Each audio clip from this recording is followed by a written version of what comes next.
In this lesson, we shall actually focus on WTW158, calculus, limits, continuity, and derivatives.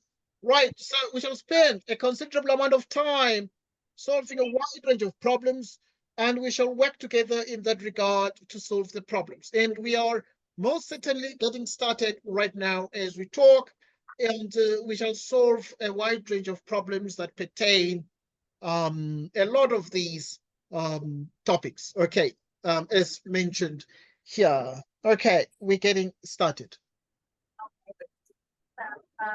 Right, now, a couple of things we discussed yesterday, and now we continue to investigate the kinds of things that we discussed yesterday. And we actually obviously draw certain inferences on this so that we can be in a position to solve even a wide range of more problems. Right now, the graph of a function f is given. So we actually are dealing with, in both 5 and 6, the graph of a function f. At what numbers a does the limit of f of x as x tends to a exist? Right, so let us look at this, where the limit does not exist. So both, obviously 5 and 6, we're able to see that the limit from the left here and the limit, rather from the right and the limit from the left are necessarily different y values, because the limit here is going to be y value there, and another one is going to be y value there. So what numbers does this limit not exist? Right, so we can see that at the number a equals 1. Do you agree? Yes. Okay, now obviously this is 2, 3, 4, 5. At the number 3, right, we're able to see the limit exists. Okay, so right, and obviously the limit exists everywhere else. Now, if you look at numbers, so at a equals 1, the limit does not exist. Yeah, my first Bible Does not exist. Okay, what about here? Okay, when you look at this limit from the left, it's going to be given y value here, and also from the right, it's going to be given y value there. So you really can see that it is 2, 3, 4, 5. At a equals 5, still the limit does not exist. Right, the limit exists also in these other parts here. Right, so now what about at 1? At a equals 1, what do you think? At a equals 1, what is happening there? Have you thought about it? The function. Well, what do you think the function is doing there at 1 for number 6? What do you think? The function appears to be going higher and higher, isn't it? Yes. Right. So since the function is going higher and higher, the function appears to be approaching what? Approaching plus infinity. Okay. On either side of 1, and the minute that happens, we know that also, therefore, at a equals 1, the limit does not exist. Okay? Because it's not a finite number. It's not a finite number. Okay, right. So obviously we're looking at part A. Let us look at part B. Now, part B, at what numbers A is f not continuous? Where is this not continuous? Right, so at a equals 1, it is not continuous, right? Yes. Not continuous. Why would that be the case? Why is it not continuous at a equals 1? Because the limit found. Yes, the limit of f of x approaches 1 does not exist. Do you agree? Yes. Okay, the limit does not exist. Right. What about at 2, 3, 4, 5? What about 3? The function value is not defined. The function value, right, is not defined at the same point. Right. So in other words, you can see it's at a lower position here. The limit is going to exist, but the function value is going to be different from the limit. So Mhm. also at a equals 3, because we really are able to see that indeed what is happening here is that the function value is different from the limit. Okay, the limit is a higher value and the function value is a lower value. For continuity, the function value must be equal to the what? The limit. Okay, so yeah, we are able to see therefore that is still here not continuous. Right, and the reason why it is not continuous is not continuous. So now, in other words, we're saying f is not continuous. Why would f be not continuous? Because the limit as x tends to 3 of f of x is not equal to f of 3. Okay, because f of 3 is it's at a low position here. Okay, right. Now let us look at this. Where is it not continuous here? Okay, here the limit, if you look at it, 2, 3, 4, 5, what's happening at 3? The limit is a given value, that is whatever the value is here, but the function value is higher, isn't it? So we are able to see also at a equals 3 that the limit is not equal to the function value. So we're able to see that indeed the limit of the function in number 6, this limit as x approaches 3 exists, but this limit is not equal to the function value at 3, because the function value at 3 is a higher value somewhere there. Okay, and because of this, we're able to see therefore that indeed this function is not continuous there. What is happening at other values? Right, what is happening at 5? At a equals 5. At a equals 5. Right, The at limit equals does 5, not the limit does not exist, isn't it? Right, so we have the limit as x tends to 5 of f of x, and we can see that this limit does not exist. So we say D and E. All right, so this is what we have here. And right, we look at the next question. Okay, what is happening at 1? Here, in number 6. What's happening at a equals 1? Right, what is happening at a equals 1? We can see that the limit approaches infinity, plus infinity. So we can see that at a equals 1 in number 6, the limit as x tends to 1 of the function f of x, this limit becomes positively infinite. Okay, so since it becomes positively infinite, what is the value of this one? The value is the finite number. Whatever it is a finite number. Because of this, these guys are not equal to each other, and therefore we really can see, therefore, this function is not continuous. Not continuous, because the numbers, so it's not continuous at 1 as well. So yeah, there's a break there. The break also mentions that a lot. So it is not continuous. It is not continuous. Okay, now let's look at letter C. At what numbers, A, does this limit exist as x tends to A, but f is not continuous at A? Right, so we are saying the limit might exist, but the function is not continuous. Right, we have seen like 2, 3, 4, 5. We have seen that at a equals 3, the limit exists. You agree? Right, because at a equals 3, the limit exists. We're looking at the cases where the limit exists as x approaches 3, but now the limit exists. Okay, it doesn't matter whatever it is there, the number, but the function value. So the function is not continuous because the value of the function is not equal to the limit. Right. Let's check. Here the limit does not exist. Here we've already said that the limit does not exist. So we're looking at the way it exists. Here the limit does exist. 2, 3. The limit exists as x approaches 3 of f of x. So the limit exists as so here we're able to see that the limit exists, but in the end, then the value of the function at 3.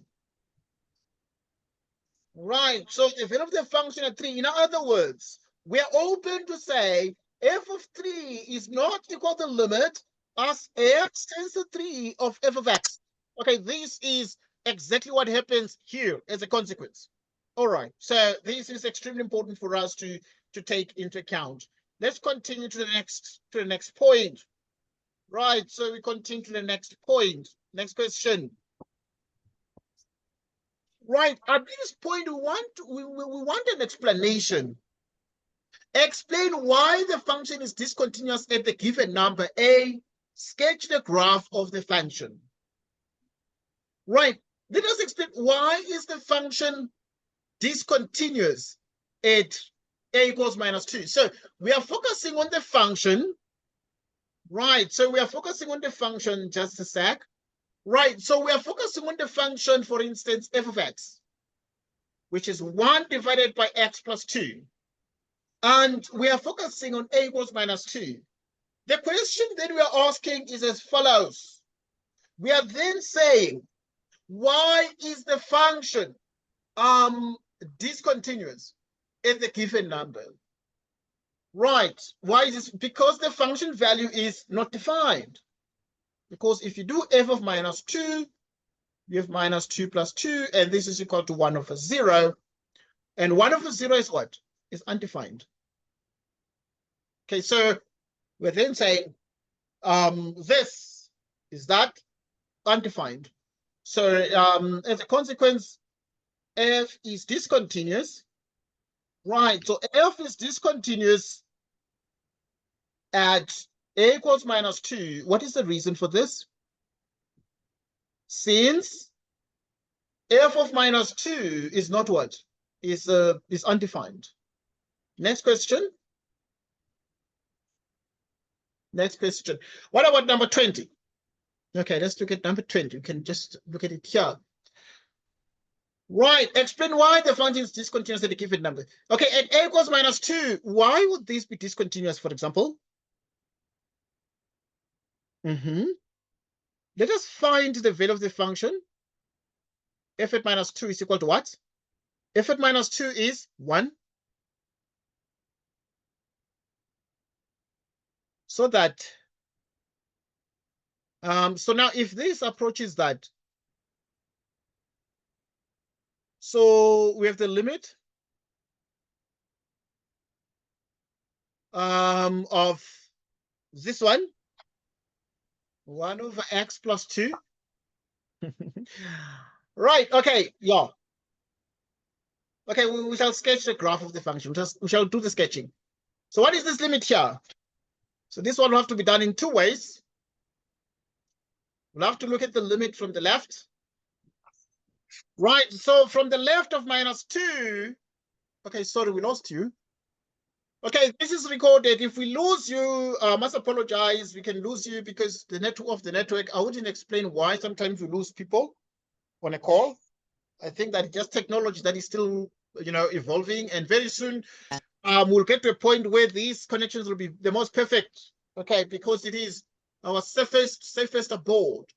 Okay, as you have here, for instance, so this is going to be the limit as x tends to -2, so this is going to be what? Is minus infinity.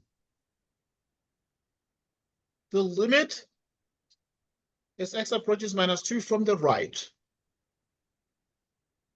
The limit as x approaches -2 from the right.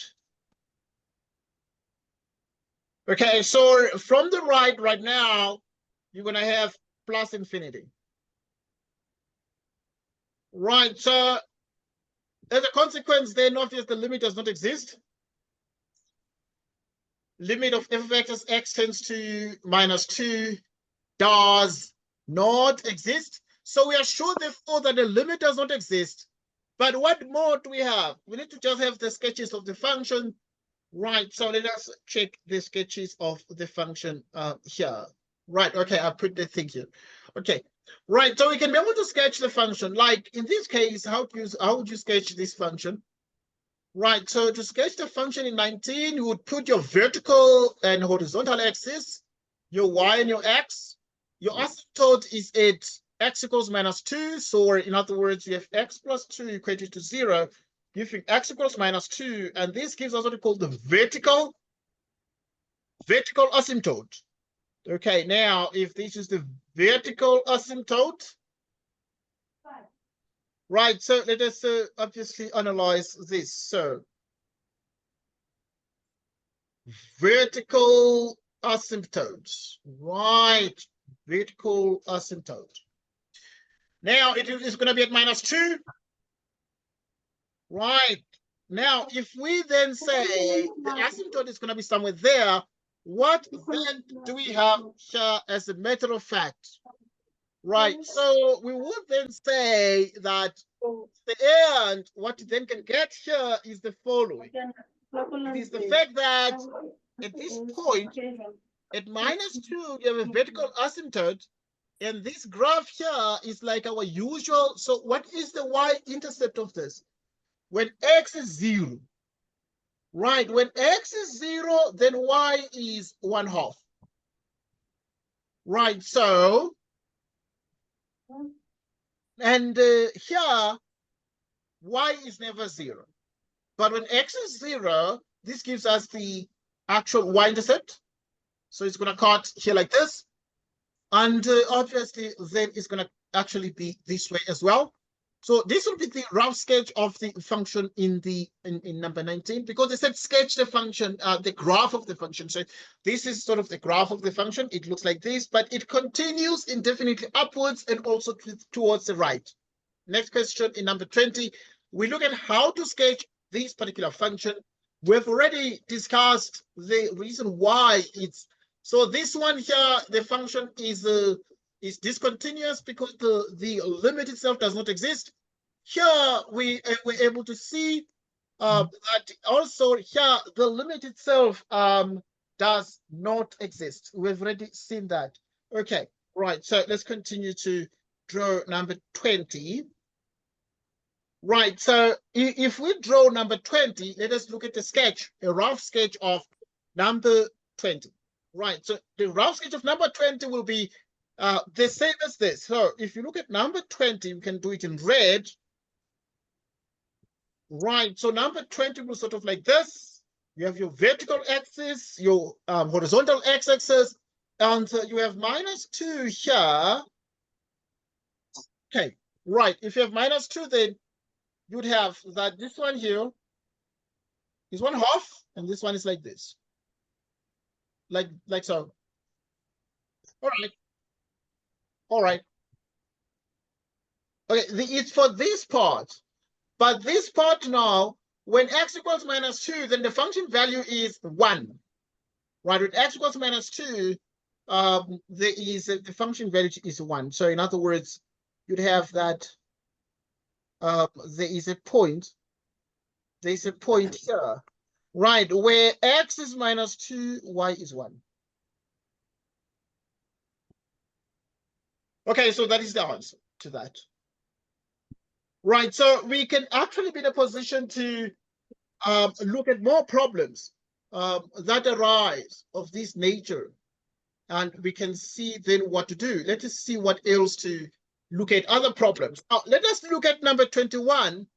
In number 21, why would this particular function regarded as discontinuous? We thought there. F of x is x plus 3 if x is less or equal to -1, but f of x is also, so this is called a piecewise, right? It's called a piecewise function. It's called a piecewise function. So since it is called a piecewise function, then you would most certainly have that in the end, why would this be, for example, discontinuous? What would the limit be? Let us investigate number 21. Right, so to investigate number 21, we proceed as follows. Right, let us investigate number 21. Right, in number 21, a couple of things you need to take into account. Let us find the value of the function there, f at -1. Okay, so we're taking the top part of the function, so you have -1 plus 3, which is exactly a 2. And then if you do the limit, as x tends to -1, okay, -1 from the left.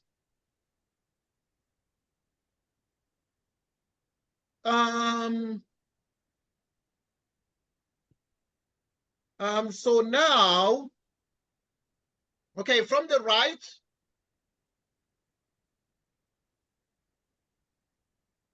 so now in the end, then we have 2 to the power x, which is 2 to the power minus 1. Okay, so we're able to see here that explain why the function is discontinuous at a given number. So the limit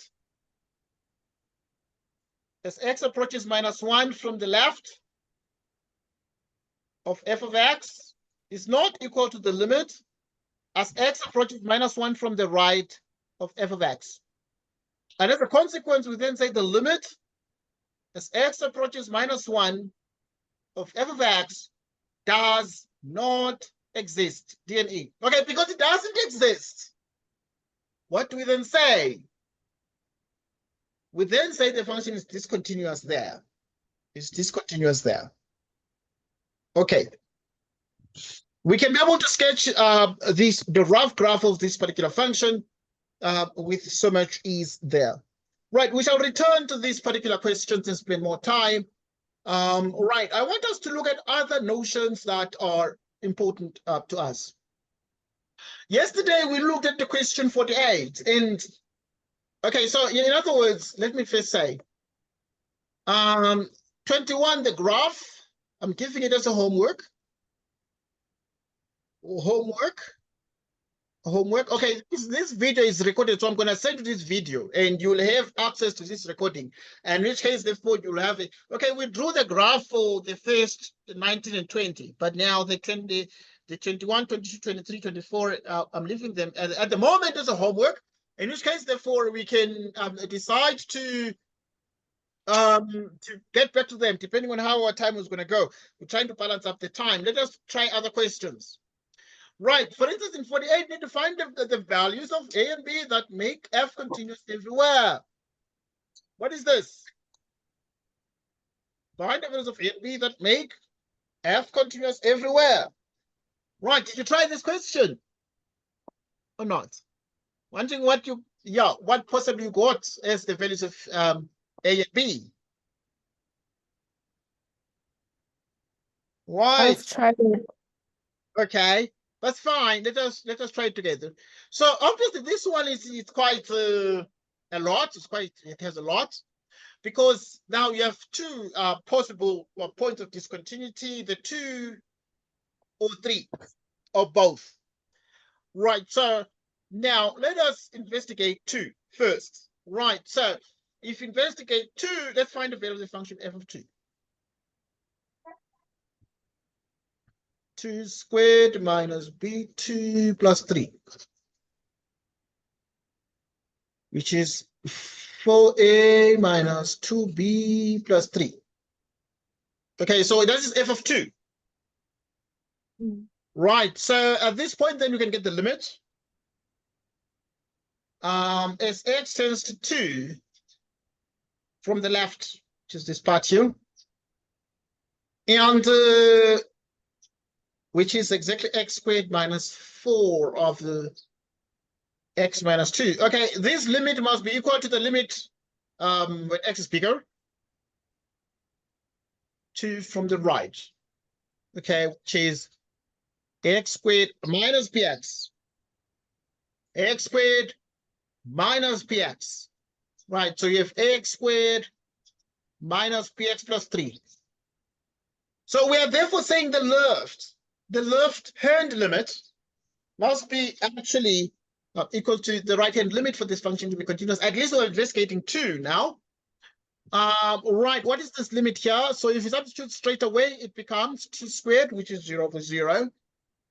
So we factorize. Right, if we factorize, then we get x minus 2 within x plus 2, like so. We divide by x minus 2. And if we therefore substitute as x tends to 2, then it becomes a 2 squared b times 2 plus 3. Okay, this minus 2, x minus 2 cancels out. When it does that, we have x plus 2.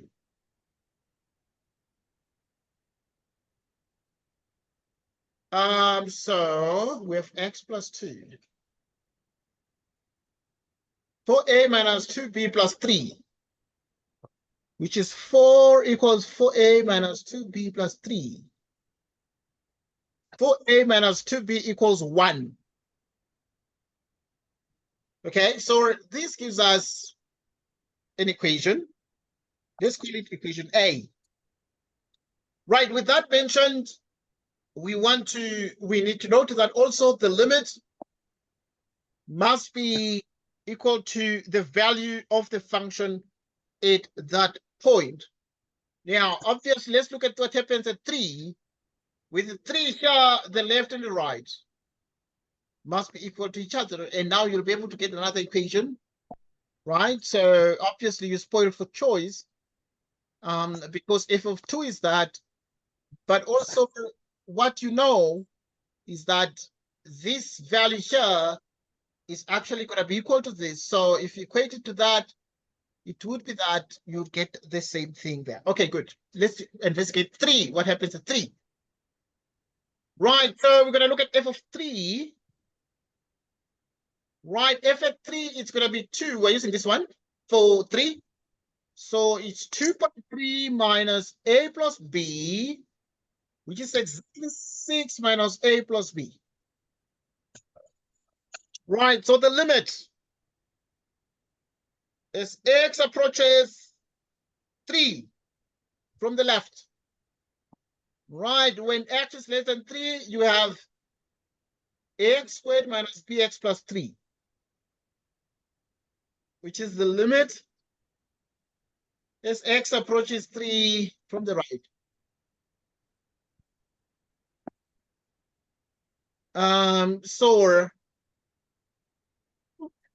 And then we have 3 squared minus b times 3 plus 3. And here, this one here is going to become what?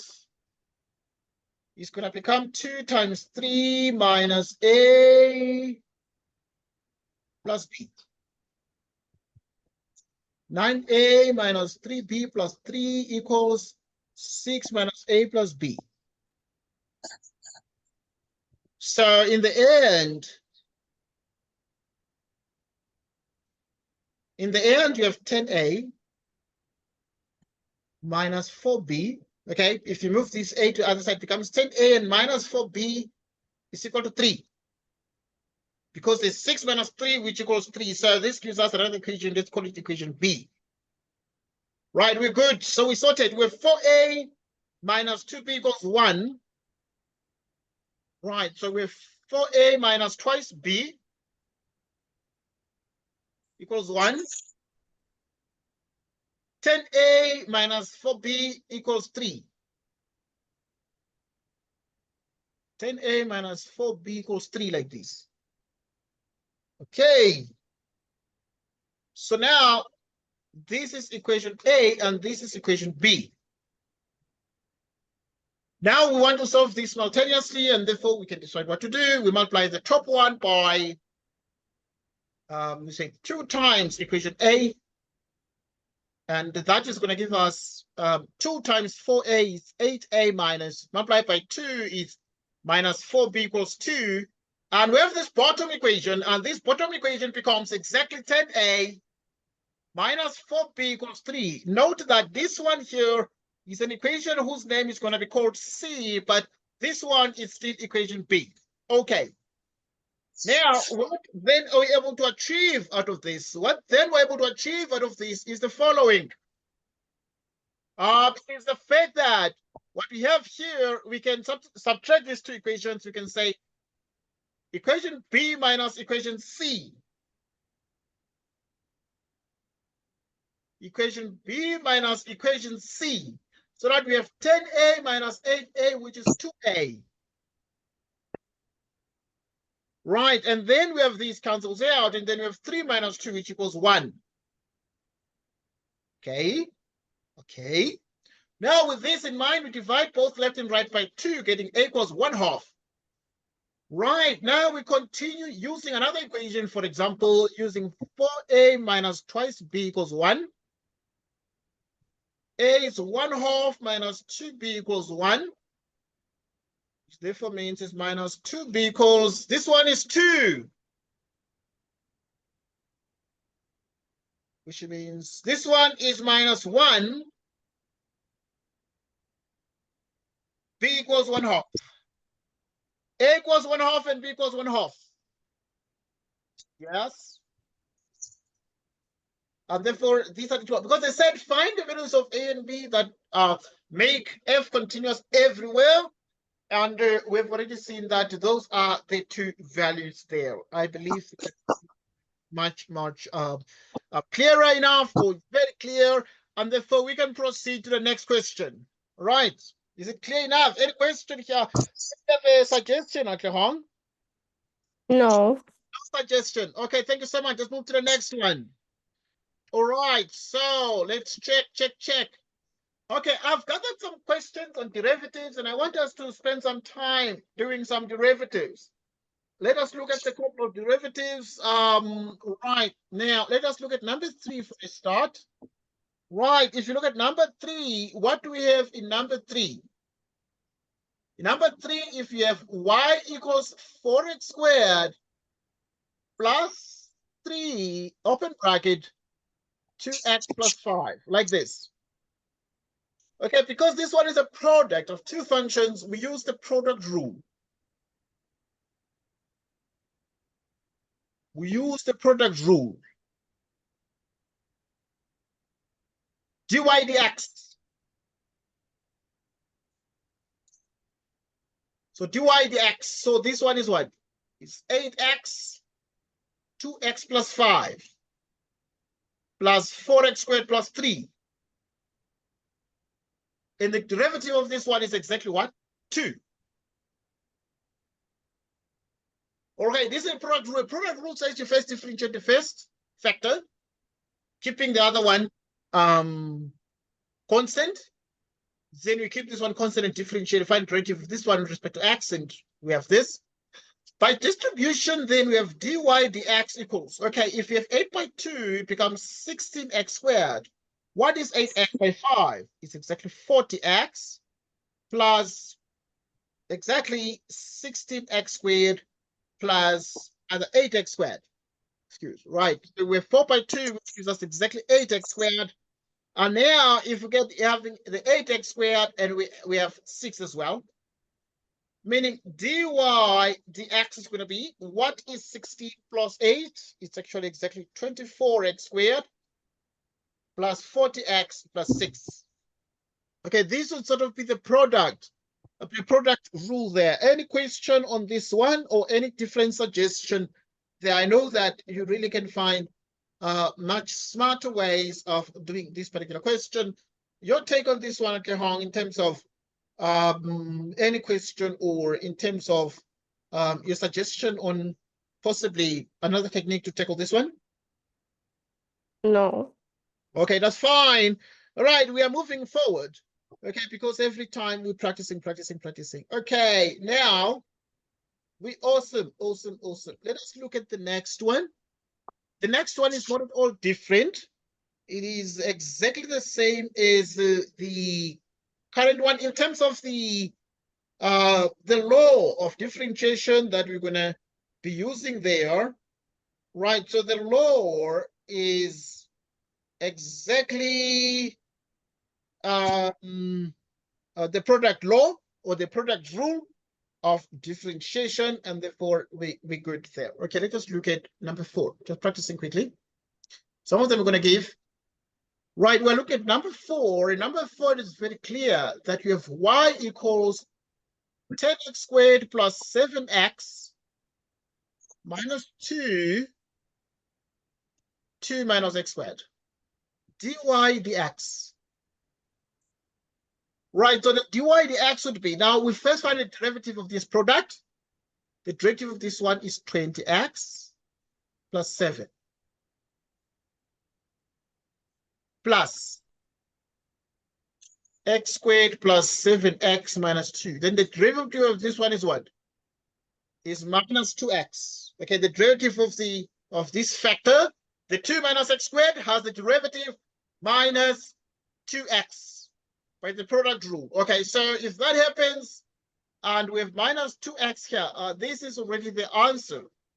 In most instances, it's not even necessary to even simplify this. Okay, because you can even make mistakes in the simplification process. Right. However, if the levels of energy allow, you can do that. Maybe because we're practicing something interested in knowing what the simplified answer is, but also to train the simplification skill. By distribution, you can first multiply by 2 here. 40x plus 14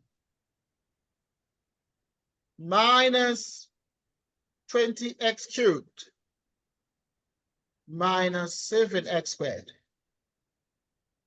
Right, so we have that. Let's see. Multiply by 2, you get 4, you get 14. By x squared minus x squared, you get minus 20x cubed minus 7x squared. You distribute here. Minus 20x cubed minus 20x cubed minus 14 x plus 4x. Okay, we multiply 3 by the minus 2x, right? And if you examine carefully, we're able to get dy dx, and what will it be the same as? So if you look at the cube, you have minus 20 gives us exactly a minus 40. Minus 40x cubed. The x squared quadratic would be minus 7x squared. Linear with only x. We have minus 14x plus 4x, which is minus 10x. With a 40, 30x. Okay, then the constant would be 14. Okay, so this is exactly what we have. So, okay, take a look at this and make sure you understand what's happening. Take a look at that and make sure you understand what is happening. Take a look at that and make sure you understand what is happening. Right, so you have 2 minus x squared. Right. Let's check what we have here. Okay, just checking if there's no mistake here. If the numbers have been added correctly, everything has been added correctly. That is what we try to sort of verify. Right, so let us check. All right, need to make a couple of changes. Let us check our multiplication here, because the x cubed is going to be minus 40x cubed, which is fine.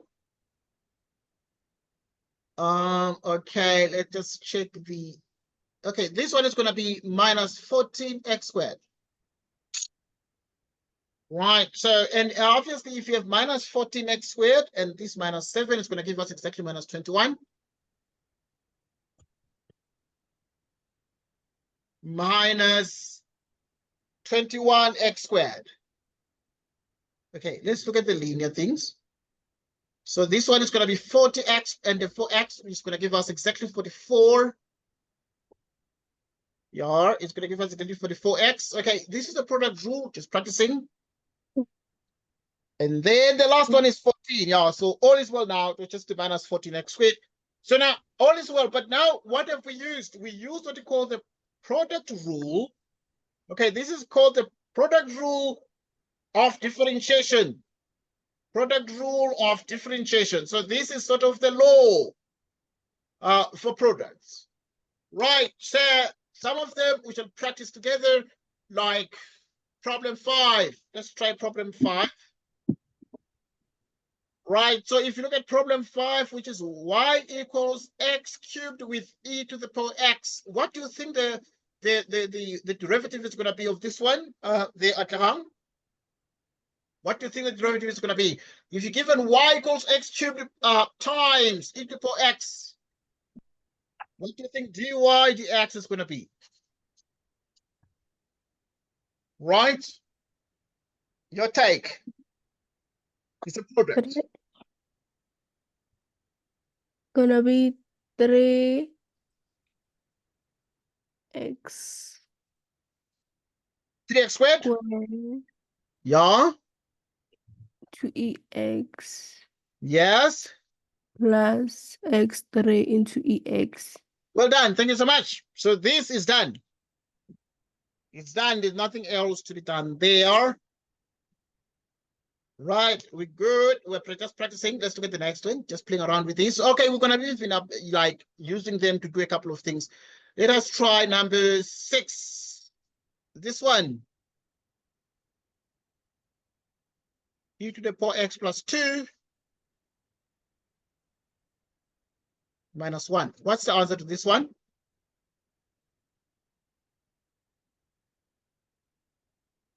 EX Yeah. into 2e to the power x minus 1 Yeah. plus EX plus 2 into Like this. Okay. Good. Yeah, and this is sort of the answer. Correct. Right. Okay. We're practicing. Right. Something like that. Next, let us practice more. Let us try number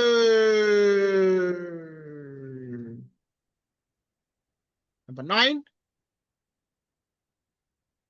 Right, number 9, if you have y equals x over x e to the power x. Okay, this one can be done in many ways. In many ways. It's a quotient. So if you want, you can use the quotient rules, or you can have like this. You can write it like that if you want.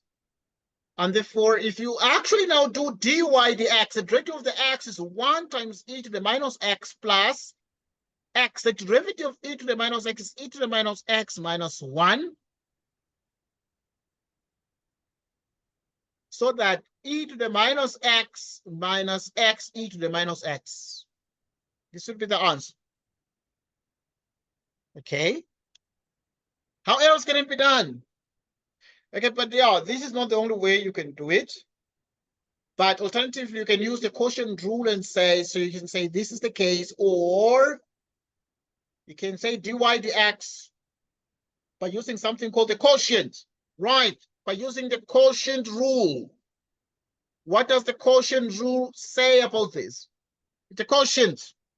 You differentiate first the numerator and get a 1 multiplied by e to the x. You subtract x times the derivative of the denominator is e to the power x. You divide by the square of the denominator, which is e to the power x, all squared like this. And this then means that we have e to the power x. So we have these.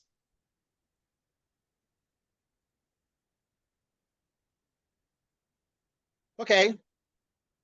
And this is the answer. And now this answer, because you can simplify the e to the power 2x can be cancels with the e to the x. And if you take it to the top, it becomes e to the power x minus 2x, which is e to the minus x. If you distribute here, this is exactly e to the minus x minus x e to the minus x. In which case, therefore, we're able to see that this is exactly the same as the previous answer obtained. So in other words, the quotient rule of differentiation has worked as much as the first we used the what did we use? We used the product rule in the first case, right? We decided to use the product rule, right? So we use the product rule here, and it gave us the same answer because we converted the quotient to product and we're able to use the product rule. But the answer is the same: e to the power minus x e to the power minus x. Even if you use the quotient rule, the answer is the same. Over there. Let us look at the next one. We're looking at now the 10th problem. The 10th problem. This is recorded, so you're going to have like all the recording to this particular discussion we're having right now. Let us look at the 10th one. Right, in number 10,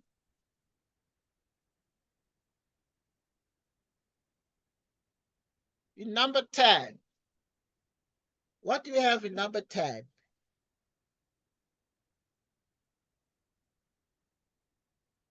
What do you have in number 10? Okay, number 10, we have exactly this one, but what do we do then with this? Right, what rule is best to use? Well, there are too many rules you can use, but the easiest one is what you call the quotient rule. Right, so there's something called the quotient rule. The quotient rule means you're dealing with the quotient, so we're dealing with some of these basic things. The quotient rule means you differentiate first the numerator. The derivative of e to the power x is always e to the power x multiplied by the denominator minus the numerator times the derivative of the denominator.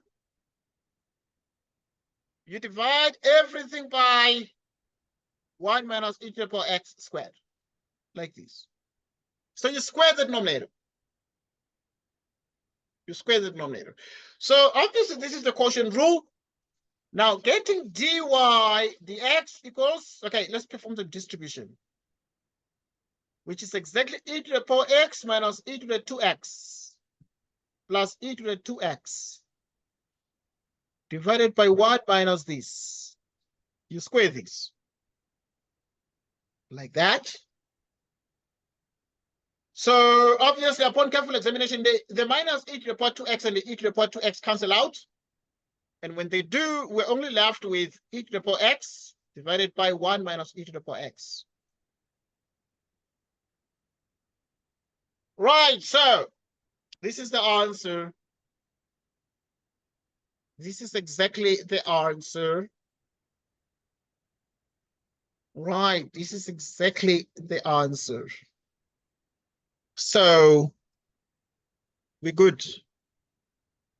We're good. All right. Right. We'll move on now to the next question. Right. We're just practicing with these kinds of things here. Okay. We have the product rule. And then we have something called the reciprocal rule that we can use. Reciprocal rule of differentiation. Okay. Let us look at some of this. Yeah. If you look at, for instance, number 11. Let's try number 11. Okay. Not difficult at all. Right, in number 11, we have g of t equals 3 minus twice t, all divided by 5t plus 1. G prime dot t, the top is minus 2. The bottom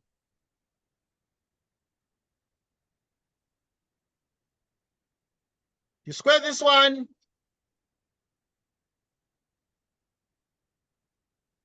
which is g prime dot t minus 10t minus 2 minus 15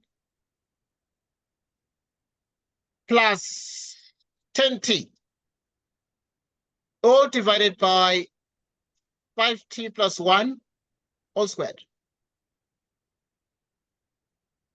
Which means you have g prime dot t, which is minus 17 all divided by 5t plus 1, all squared like this. So any question here on this particular one? Okay, we've just used, okay, no question. Right, we have just used the quotient rule. Thank you so much. We've just used the quotient rule to do number 11. Okay, we're just practicing some of these. I know they're not very difficult at all. And we shall find quite very interesting problems to solve. But yeah, some of these are pretty, very straightforward.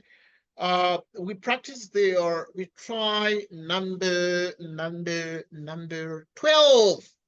Number 12. Okay, let's try number 12 and see what happens in number 12, because number 12 is very, interesting. But yeah, it's just very similar. But now we have a function g of u. G of u. G of u, which is 6 u to the 4th power divided by u plus 1. Okay, what do we do here? What do we do here?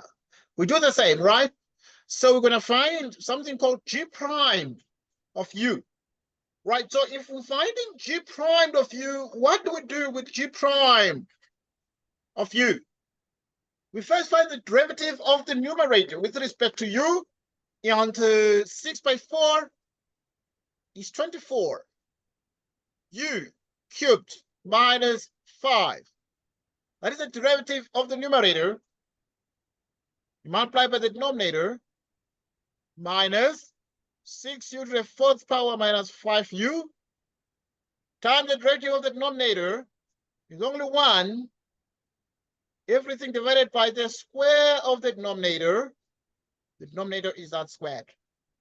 The denominator is that squared. Okay.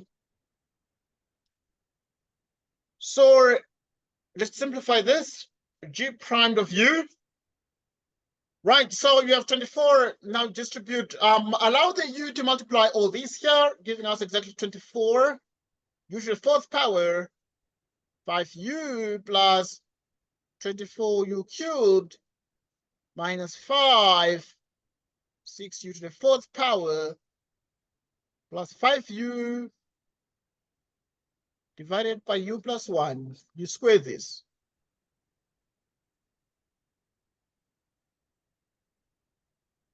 So now we have this. What is 24u to the 4th power minus 6? 18u to the 4th power. Good. Right. Well done. Thank you. Thank you so much there, Tlehong. And then now you have minus 5 and 5. They cancel out. And what I'm seeing here, I'm also seeing 24u cubed, making sure that we're done with this. And then there's a minus 5, all divided by u plus 1, all squared. Right, can you try number 14 and share your answer? Number 14 and share your answer. I want to know what you're going to say there. All right, so I'm giving you like 2 minutes. Just like, yeah, 2 minutes are enough. That you try problem number 14. And as soon as you're done with it, please let me know so that we can see what to do. And we can confirm your answer by doing the problem together right now. So, right, so let's check that one. Right, I'm just writing problem number 14. Please alert me as soon as you're done with it. Okay. This is good. Thank you so much. Right, so we have exactly this. Yeah, I'm just waiting for Tlehong to notify me as soon as you're done. And we can quickly see what to do. You can quickly see what to do. Right, so we can quickly see what to do.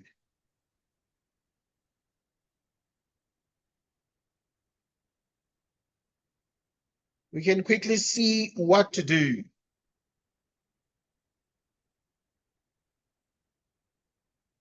We can quickly see what to do.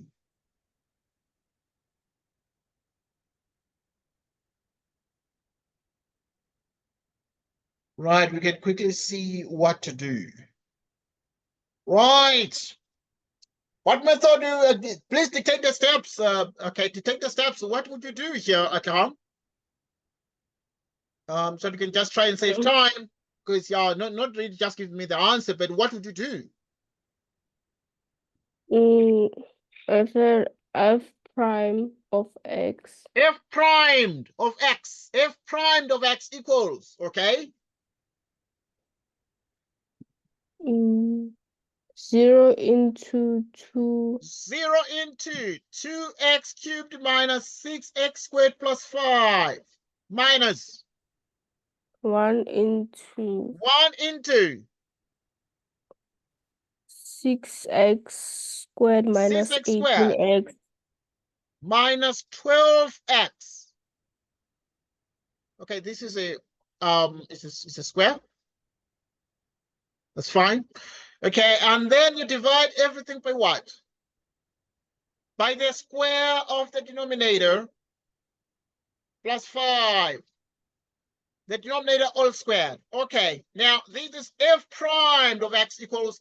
So now if you distribute the top, it becomes minus 6x squared plus 12x all divided by 2x cubed minus 6x squared plus 5. And all this is squared. And this here becomes the big result. And this becomes the answer. True or false? Any mistake? Any suggestion perhaps? Perhaps you have a suggestion that Lehan, you're like, okay, I think that must be a 10, and it is something different. I think that one must be a 20 and it's something different. Please alert us. Alert us. Yeah. Correct. Thank you so much. Yeah, because we're just verifying with each other. Well, recall that obviously this is a discussion. So since it is a discussion, we want to make sure that in the end, then all parties sort of agree with the answers obtained. Right. Let us practice a little bit more right now. Right. Same thing. Okay. So not difficult at all. Number 13. Okay. The other things we shall move towards now. There's other things we shall do. With f of t equals 5t divided by t cubed minus t minus 1. We have f primed of t. First, we find derivative of the 5t, and that derivative gives us what? Exactly 5. We have t cubed minus t minus 1 minus 5t. We have 3t squared minus 1. Which is t cubed minus t minus 1, and then you square this. Okay, because the derivative of the 5t becomes 5 multiplied by t cubed minus t minus 1, which is the denominator, minus 5t open bracket. We differentiate the denominator. The derivative of the t cubed becomes 3t squared. The derivative of minus t becomes minus 1 all over the square of the denominator. And this is good news. Fantastic news. 5t cubed, 5t, 15t cubed, 5t. T cubed minus t minus 1, all squared, which is exactly minus 10 t cubed. Right, so it's actually minus 10t cubed, these two guys. The minus 5t and 5t cancel out, giving us exactly minus 5, all divided by t cubed minus t minus 1, all squared. And this becomes an actual result we're getting. So, yeah, now you need to think about this a little bit and make sure you get the answer. Make sure you get the answer. Make sure you get the answer. Make sure you get the answer. The answer. The answer. The answer. Okay, the answer. The answer. The answer. Okay, all right, we have this. All right, so this is the answer we're getting. And then this answer can be written differently. You can write it nicely. You can factor out minus 5 from the numerator, getting actually exactly a 2t cubed plus 1.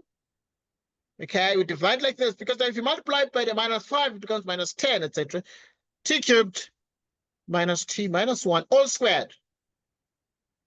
All squared. And this is the answer to this particular question. Right, because we're probably saying, I know that I think we've already got the drift here. You're actually already getting the drift. So if you look at number 15, which is s minus the square root of s out of s squared, what would you do here at Lehong? Let's talk about this one. What would you do? Anything that you would do? Any suggestion? Factor out s. You can factor out s. Yeah, definitely that is one way. So you can factor out s. Right, so you can do that. You can factor out s, or also you can write it like this one here. And this one here, it's 1 over s. Okay, and then this one here is s to the power 1/2 minus 2. minus 1 minus 3 out of 2. Why? dy ds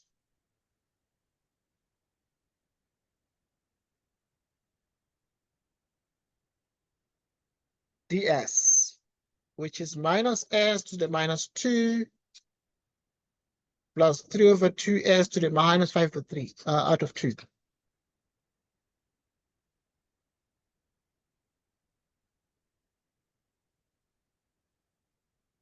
So this is the answer. So this becomes the answer. Right, this becomes exactly the answer. And obviously these answers, you can ask questions, but these answers can be written with positive indices. In this case, dy ds is minus 1 over s squared plus 3 out of 2s to the 5 out of 2. Right, so number 16. What did you do there, number 16 there, Tlhong? Please share your thoughts about number 16. Just practicing with some of these. I know some of these are not very different from each other. In this case, if we're just getting the drift, obviously differentiation. And yeah, we're going to be thinking of what is a little bit more interesting in a little bit of time. Right, in a little bit of time. What do you think? Yep. Multiply by the conjugate. You can multiply by the conjugate. And that's definitely the case. You can multiply by the conjugate, which is correct. So obviously we realize that in number 16, you can decide to multiply by the conjugate, getting y equals the square root of x. You divide by the square root of x plus 1. You have dy dx. Okay, the square root of x. What is the derivative of the square root of x? One way is to use the quotient rule straight away. The derivative of the x is, okay, because this one is exactly x to 1/2, x to 1/2 plus 1. The derivative of the numerator is 1/2 x to the minus that. That's the derivative of the top times the bottom. And then we have this one. The derivative of this one is you divide by, you square this. So now we multiply out here, which is 1/2 plus 1/2 minus 1/2 all divided by x to the 1/2 plus 1. Okay, obviously multiplying by the conjugate is correct as well. But sometimes you can just differentiate straight away. So by using the quotient rule, because the quotient, now the 1/2 minus 1/2 gives us a 0, and you have 1 all over 2 from this one here. The square root of x. So you have exactly that.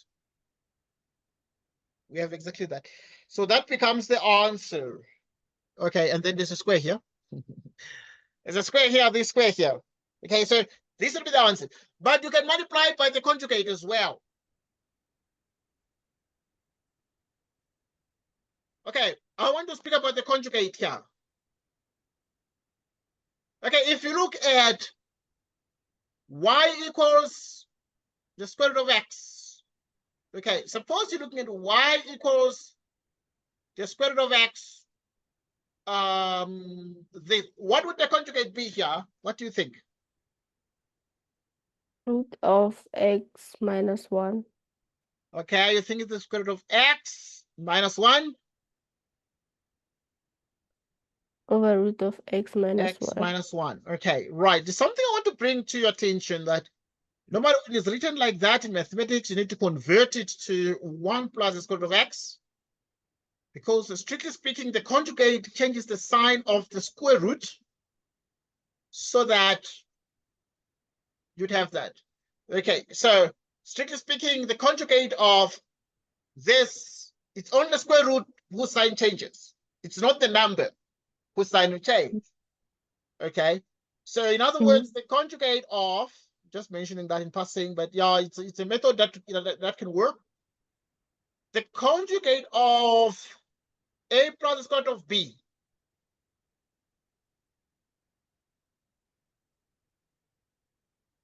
is the conjugate of B. So now my point is, by definition of the conjugate, we change the sign of the square root than just the sign of the number. So if we need to change here, we must put the square root like this, or even here you can change the sign of the square root and not the sign of the number. But obviously these become equivalent anyway by division, but using the definition of the conjugate, which we alter the sign of the radical expression than just the sign of the what? Of the number A. Okay, so yeah, but in any way, these become equivalent. All right, they become equivalent. Let's look at the next thing. Let's look at number 17. Right, number 17, you have J of U is 1 out of U plus 1 out of U squared, U plus 1 out of U. What is the derivative of this? What is J prime of U?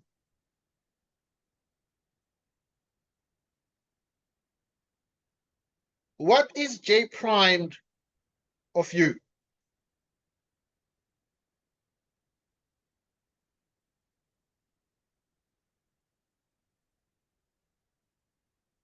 What is J prime of U?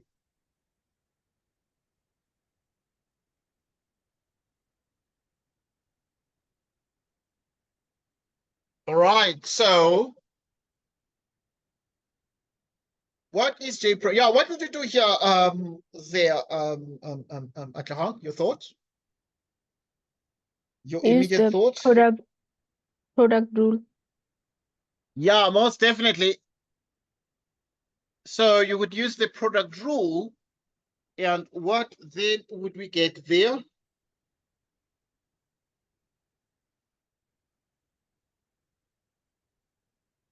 What then? Yeah, good. We use the product rule. And using the product rule, first we can write it as some negative indices.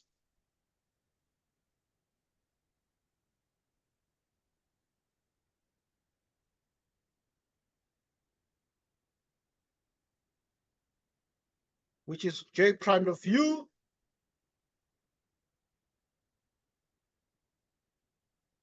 To U to the minus 3. Okay, the derivative of this one is U to the minus 2, and this is U to the minus 3. U to the minus 1. U to the minus 2. 1 minus U to the minus 2. Like this. Okay, so this is sort of the answer to this particular question. And obviously, we can't waste a lot of the time there. Product rule. Okay, so we're leaving this one as a homework. And this one is a homework. So the homework will be problems 18 and 19, but also this one, it's a homework. Number 7. It's a homework. And also this one is a homework. And also this one is a homework. Right, it's a homework like this. So you have those couple of homework problems. Let us try the next question. Let us try the next point. Okay, in the next set of problems, we want to do something that's interesting. So we want to find the first and the second derivatives. Let us practice together. Right, so to find the first and second derivatives, we proceed as follows. Okay, let's look at number 31.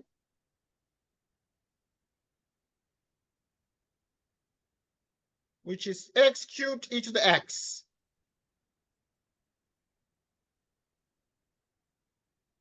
So now when we have this, then we have 2x e to the x plus x squared e to the x.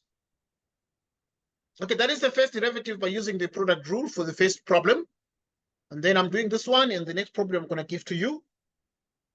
Then now, obviously, this is the first derivative, and now we find f double primed.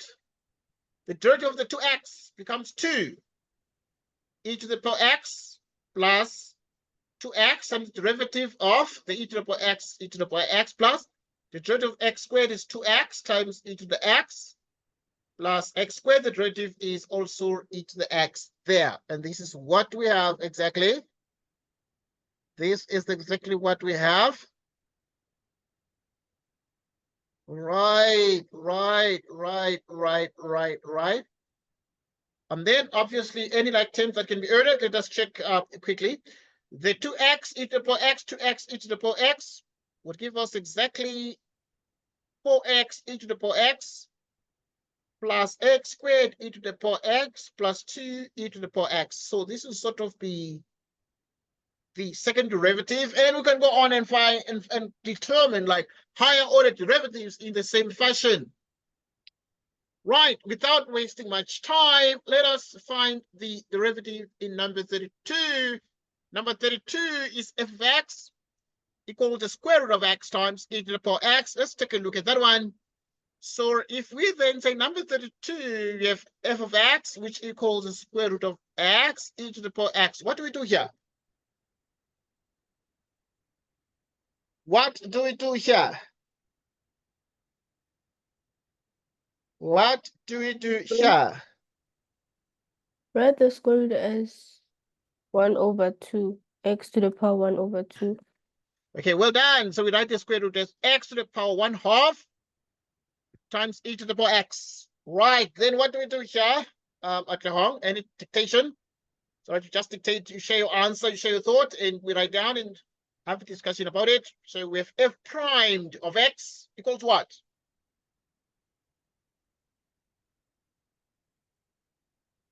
F prime, yeah.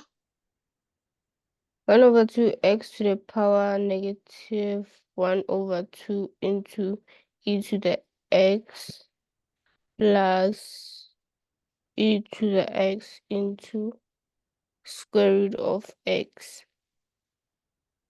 And this is already the answer. You can write it as 1 over 2, the square root of x, e to the power x plus the square root of x, e to the power x, like this. Any question on this one? No. No question. No. Okay. We move on to the next one.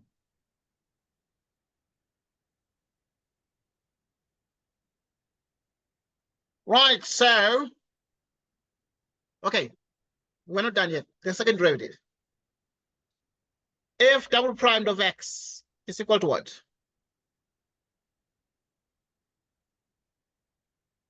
So if you're doing the next derivative, because you must do the next one, because remember, we must find f double prime. Mm-hmm. So first we must write, we can write with the negative, in the form x to the power 1/2. So it is 1/2 x to the minus 1/2 e to the power x plus x to the power 1/2 e to the power x, like this. All right. Mm-hmm. So now we then proceed to find the second derivative.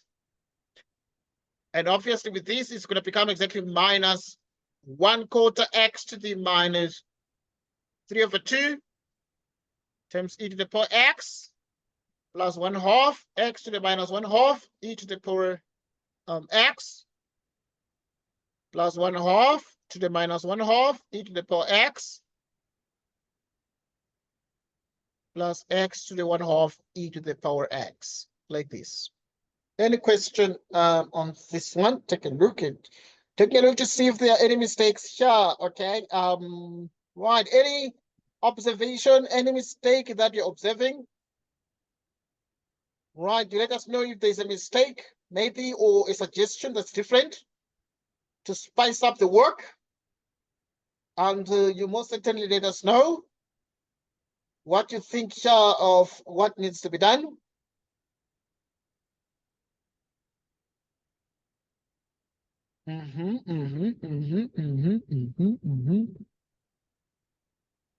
Right, any like terms to be added together?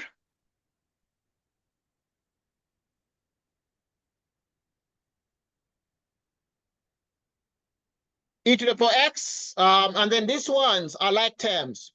The 1/2 x to the minus 1/2, 1/2 to the x minus 1/2, they give us exactly 1 x to the minus 1/2, which is e to the power x. Okay, this is sort of be the answer, but this answer can sort of be modified, can bring in different ways. Okay, so yeah, we good. So good. But also this answer can be written in a slightly more compact form, and obviously can be written with positive indices, like can say f double primed of x is the same as minus 1/4 1 over the square root of x cubed e to the power x, 1 over the square root of x e to the power x, the square root of x e to the power x, like this. So what then do we have here? What then do we have here? Okay, next point. Very, very next point. Now we're trying number 33. Right, now in number 33, we write first the question, which is x over x squared minus 1. Then what is the first derivative? It's the derivative, then write the derivative of x is 1 multiplied by x squared minus 1. Then we have the minus x. The derivative of that is 2x all over x squared minus 1 squared. X squared minus 1 minus 2x squared minus x squared minus 1 squared. Okay, this is exactly what we're getting.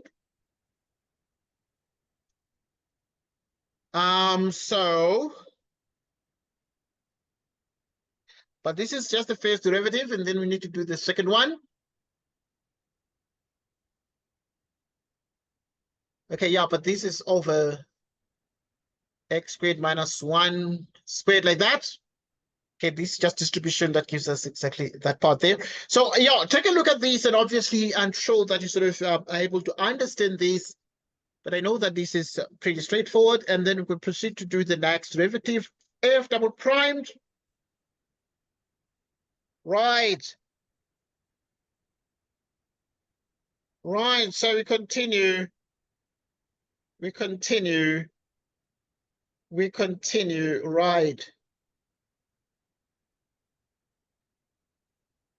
continue.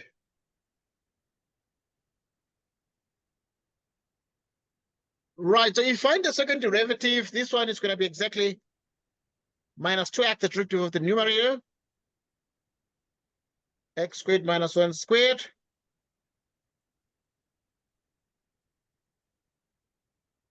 The derivative of the denominator is 2.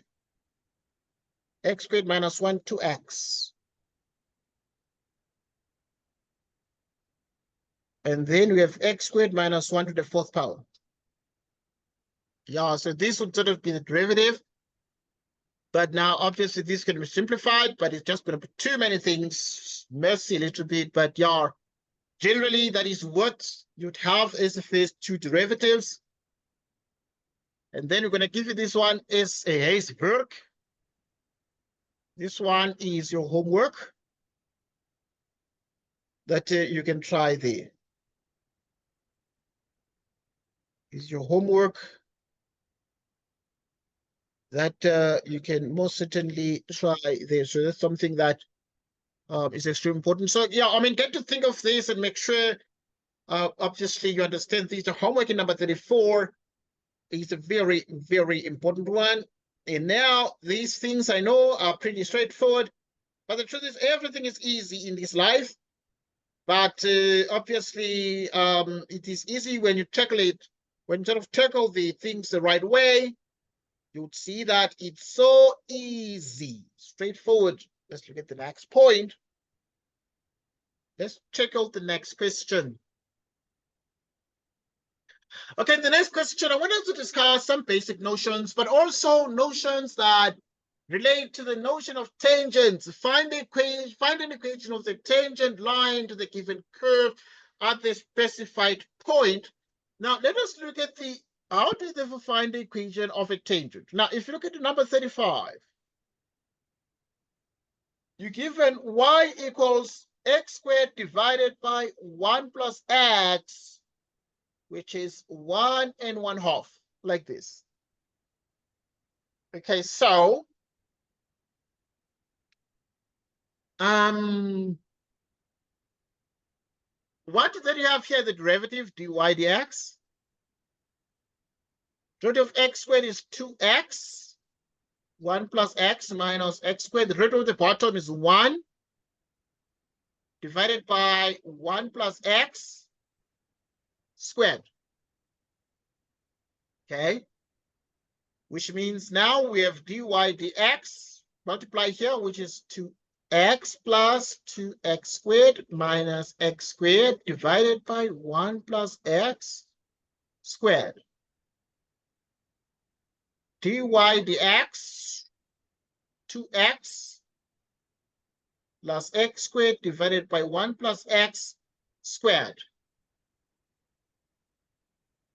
Okay, so at this point, you would have dy dx at x equals 1. 2 times 1, 1 squared divided by 1 plus 1 squared, giving us exactly 3 divided by 4. This would be the slope. And then you use y minus y1 equals mx minus x1 in brackets. And the line, the tangent we are starting would pass through the point 1 and 1/2. So that you have y minus the y1 is 1/2. The slope is 3/4x minus x1, which is 1. And therefore, this would be the same as 3/4x minus 3/4 plus 1/2. Okay, so distribute here, getting minus 3/4, and then you add 1/2. 3/4x, and then this one here is actually 2/4, which is minus 1/4. This gives us the equation y equals 3/4x minus 1/4. Right, so this is exactly what we're getting here. This is exactly what we're getting here. Right, this is exactly what we're getting here. Next.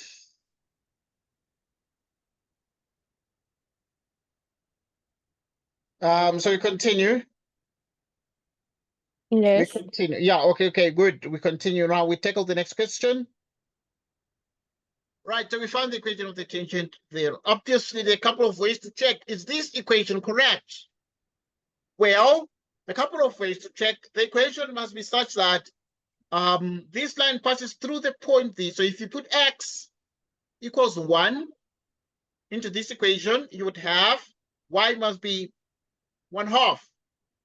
Let us check that. So you'd have y equals 3/4 minus that, which is 2/4. 2/4 is 1/2. So when x is 1, y equals 1/2. Right.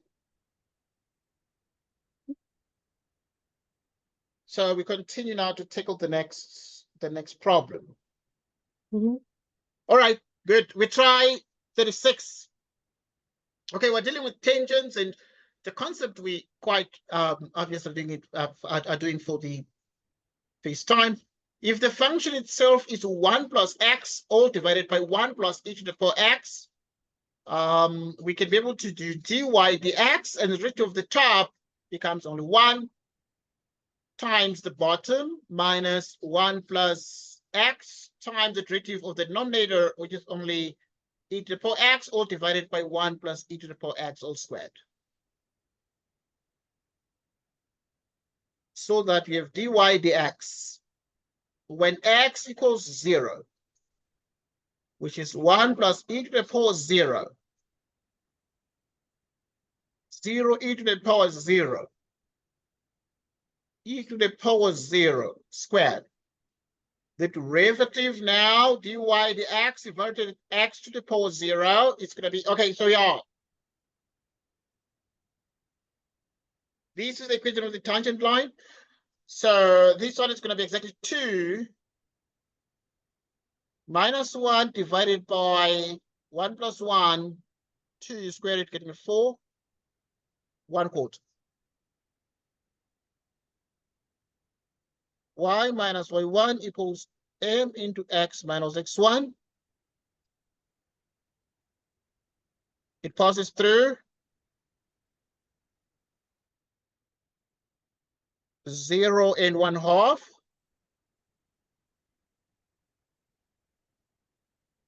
And the slope is 1/4 into x minus 0.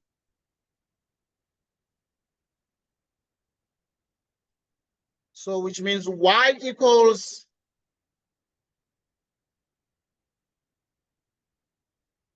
1/4 plus 1/2. Right, so this is the equation of the tangent line to the curve at the specified point. But the next question is a very interesting one, and I want us to do number 38. I want us to find the equation. Okay, we can just do 37, and then 38 is going to be homework. Let us try number 37, but we need the equation of the tangent line. But let us find the equation of the normal line. Right, so let us do number 37, but we find the equation of the normal line if you're dealing with y equals 3x divided by 1 plus 5x squared. We have this. Let's find the derivative of this. Let us find the derivative of this. Okay, I'm giving you this one. What do you think the derivative is going to be here? Dy dx, what is it going to be? Your thoughts? Gonna be 3. It's going to be 3. Right, 3 open bracket 1 plus 5x plus squared minus 3x, open bracket, 10x, all divided by 1 plus 5x squared, all squared. Okay, this derivative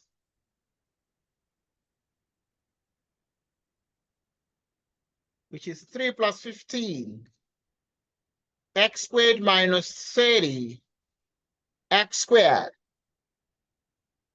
all divided by 1 plus 5x squared.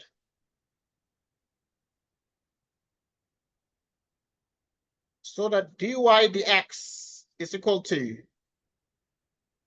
3 minus 15x squared divided by 1 plus 5x squared. The denominator squared, the whole denominator squared. Right, so obviously take a look at this one, but you're going to now actually be in a position to evaluate dy dx at the x value, which means that at x equals 1, 3 minus 15, 1 squared divided by 1 plus 5 squared squared. What is 3 minus 15?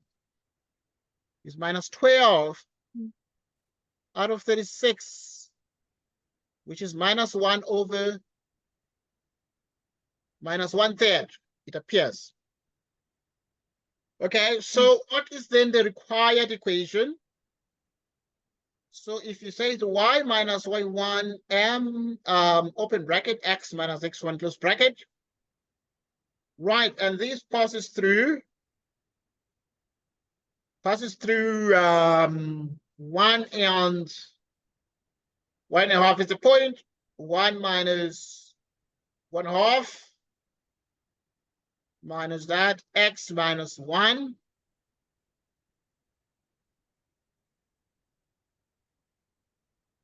Y minus this x plus 1/3 plus 1/2.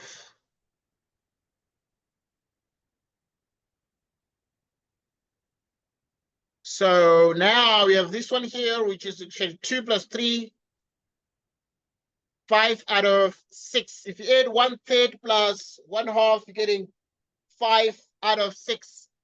And this gives us sort of the actual, okay, this is not what we want. Okay, it's fine. It's part of what we want, but my objective, so this one here obviously is the equation of the what? Of the tangent. But I want us to find the equation of the normal. What will the equation of the normal be? So you then say, obviously the equation of the normal also passes through 1/1/2 y minus the y here. The slope, the difference is going to be in the slope. Okay, so now the slope, you invert it and multiply by, change the order of division and multiply by -1. So it's just going to be 3, because it's minus 1/3 for the tangent, and therefore for the normal, it's going to be, because they say tangent in the normal. So for the normal, it's going to be, you invert it, and then you multiply by -1, so it's going to be 3, and yeah, just 3. And then you have x minus 1. So this is exactly 3x minus 3 plus 1/2. What is minus 3 plus 1/2? Minus 3 plus 1/2 is minus 2.5. Minus 2.5 minus 5 out of 2. Okay, minus 5 out of 2. So obviously this one here is going to be the equation of the normal line.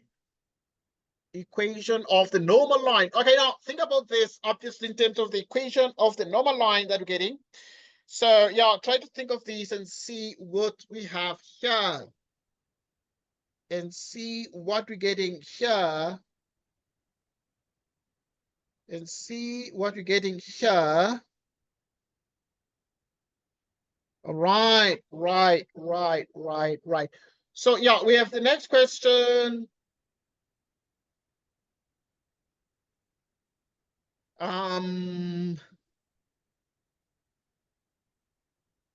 Okay, right. We have the following. All right, next question is the homework. Right, so the next one is the homework. In the case of the homework, you sit down and read through it. So, right, work through it. So now, this one here, number 38, it's your work. So now you do this one as your home activity, number 38, and it is the kind of problem that you must be ready to deal with. This is the kind of problem you must be ready to deal with. So number 38 is very, very interesting one. So is your homework during your own leisure. You try that one and see how well you perform there. Right, obviously we have lots of problems to do, other sections, other subsections. Let's just look at this one. Okay, I want us to spend a bit more time on what we call the mean value theorem. Mean value theorem. The mean value theorem is a very important theorem when we study derivatives, but also when we study curves. We shall discuss curve sketching and concepts that relate to that. But the mean value theorem is so sweet. Our main use of Rolle's theorem is in proving the following important theorem, which was first stated by another French mathematician, Joseph Louis Lagrange. We understand, therefore, that this mean value theorem, okay, once again, our main purpose, our main use of Rolle's theorem is in proving the following important theorem, which was first stated by another French mathematician called Joseph Louis Lagrange. Right, the mean value theorem, in the mean value theorem, we say let f be a function that satisfies the following hypothesis. So we have two hypotheses. Right, the first hypothesis, f is continuous on the closed interval. That is the first hypothesis.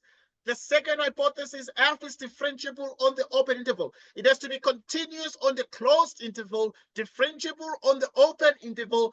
then there is a number C in AB such that at this point you can be able to find the derivative like this. Okay, the mean value theorem states that for the derivative at C, f primed at C is equal to the average gradient f of B minus f of A all over B minus A. Or equivalently, you can cross multiply and write it in this given form.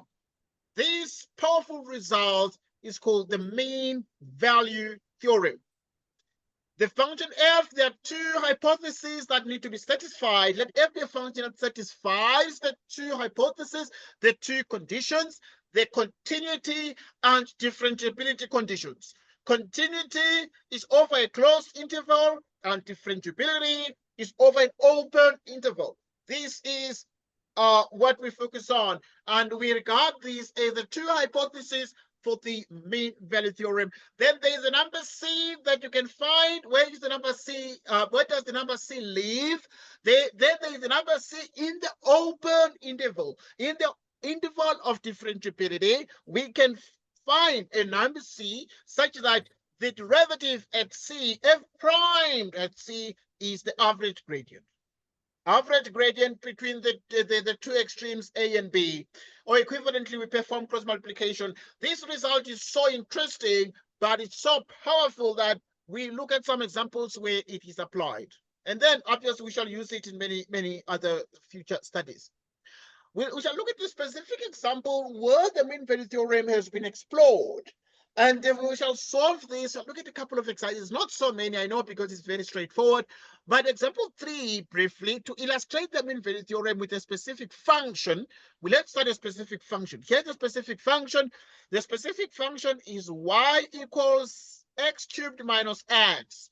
To illustrate the mean value theorem with a specific function, let's consider f of x equals x cubed minus x. X cubed minus x. A equals 0. B equals 2. Since f is a polynomial, it is continuous. Since f is a polynomial, it is continuous. Right, it is continuous because we require continuity and differentiability as two conditions, as two hypotheses. Right, so to illustrate the mean value theorem, we consider the function where a is 0 and b is 2, right? Since f is a polynomial, it is continuous and differentiable for all x, so it is certainly continuous on the closed interval, because continuity is on the closed interval and differentiability is on the open interval where a and b are at the extreme points. And with these, then we then say continuity is on the closed interval with extremes 0 and 2, and differentiability is on the open interval with 0 and 2 as endpoints. Right, so we continue. Right, therefore, by the mean value theorem, there is a number C in the open interval. The number C is found only in the open interval with the extremes 0 and 2, such that this condition is true. F of 2, you start with f of 2 minus f of 0 is equal to f prime of C, open bracket, 2 minus 0. Now, f of 2 is 6. F of 2 is 6. F of 0 is 0. F prime of x is 3x squared minus 1. So the above equation becomes, this equation becomes what?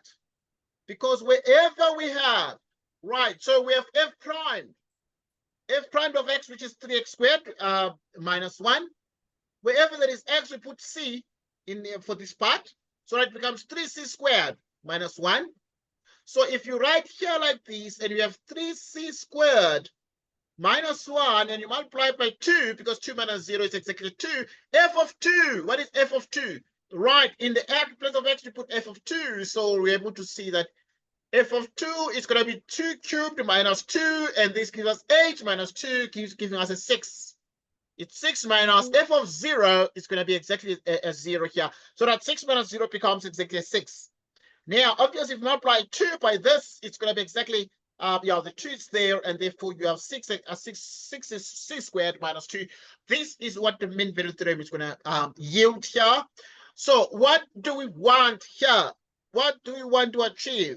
then we're saying we want to just use and study, explore the mean value theorem and verify that indeed the number C exists in the open interval, right? Which gives, therefore, from this here, we have 6 equals 6 C squared minus 2. We want to solve for C, and we manipulate this and make C squared the subject. It's easy to see that C squared is going to be 4/3. It's going to be 4/3. Then that is, now we solve for C, we take the square root, it becomes plus or minus the square root of 2 over the square root of 3. But C must lie in the open interval of differentiability. That is the condition of the mean value theorem, right? So C therefore would become, because between 0 and 2, only positive numbers. So say C takes here plus or minus value, so only take the plus, right? Now, figure 6 illustrates this calculation. Let's check figure 6 at the bottom here. Right, the tangent line at this value C is parallel to the secant line OB. Now, let's check this one. Right, so you have the secant line OB, and the tangent line we're referring to at the point C is parallel to the secant line there. So now figure 6 illustrates this calculation, and it has this cubic function, which is the black one, but we have the secant line that cuts the curve at 2 distinct points. Most importantly, we also have a tangent line that touches the curve C, the curve at the point at x equals C. All right, so this figure 6 illustrates this calculation. The tangent line at this value of C is parallel to the secant line OB. Parallel to the secant line OB. Parallel, like this. Parallel. Okay, so this is extremely important. But this result is actually what we call the mean value theorem. Most importantly, it is such that in the open interval, that is the extremes 0 and 2, the number C lies between them. And we have found the number C. This particular function, which is a cubic function, being a polynomial, satisfies the mean value theorem. The two hypotheses, the first hypothesis is the hypothesis on continuity, and the next one is on differentiability. Continuity is on the closed interval, differentiability on the open interval. The number C we want lies in the open interval, the interval of differentiability. We move forward. Okay, I want us to look at a very, very brief example before we move on. There are too many things we actually spend time on. Now, if F is an object, right, rather, if an object moves in a straight line with position function, S equals f of t, then the average velocity between t equals a and t equals b equals this. This is the average velocity. This one is the average velocity. It is actually f of b minus f of a, or divided by b minus a. This is the answer. And the velocity at a at t equals c is f prime at c. Okay, so we are comparing the average velocity, very nice question, together with what we call instantaneous velocity. Right, so the average velocity together with what we call the instantaneous velocity. Right, so now instantaneous velocity is the velocity at a given instant equals c. That's the mean value theorem in the form of equation 1. We said it earlier. Tells us that at some point t equals c between a and b, the instantaneous velocity f prime is equal to the average velocity. This is it. So we are saying that f prime of c is f of b minus f of a divided by b minus a. At some point, the instantaneous velocity is equal to the average velocity. For instance, if a car traveled 180 kilometers in 2 hours, for instance, if a car traveled 180 kilometers in 2 hours, then the speedometer must have read 90 kilometers per hour at least once. Yes, this is fair. We agree that if a car travels 180 kilometers in 2 hours, then the speedometer must have read this at least once. Why? What is this that has been read? 9 kilometers per hour is speed. So obviously, because we know that the speed is the total distance divided by the total time taken, and this is therefore 90 kilometers per hour. So in other words, because if it travels 180 kilometers in 2 hours, it means that at least once it must have the speed of missile must have traveled at 90 kilometers per hour. It was not going to make it in 2 hours. It wasn't going to make it in 2 hours, right? Because if it travels it travels 180 kilometers in 2 hours, then it means therefore that it would obviously then